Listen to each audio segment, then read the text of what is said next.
5 толгойд холбоотой асуудал. Янз бүрээр ярьж байгаа. 400 сая доллараар 49% зарах гэж ярьж байна. Бүгдийг одоо хятад өгөө явуулчих юм байна. Бүгдийг ганц компанид өгөөд явуулчих юм байна гэх мэтлэн ийм олон одоо байдлаар хэвлэл мэдээлэл хэрэгсэлд ярьж байгаа, гарч байгаа юм зүйлүүд бол бий. Энд бол огт ямар ч тийм юм байхгүй шүү гэдгийг би бас та бүхэнд хэлмээр огт юм.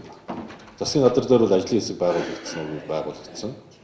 Энэ ажлын хэсэг боловсруулсан санал дүгнэлттэй улсын хурлд нээлттэй байдлаар хэлэлцүүлнэ. Нээлттэй байдлаар. Өнөөдөр 5-7 орд газар гэдэг бол Монгол улс 100 жил ашиг хүртэх ийм томоохон хэмжээний орд газар. Дэлхийд үнэлэгдсэн ийм орд газар. Дэлхийд үнэлэгдсэн ийм орд газараа ямар нэгэн байдлаар Монгол улсад Монголын ард түмэнд Монголын ард түмний эрх ашигт нийцээгүй байдлаар энэ асуудлыг бол шийдэхгүй.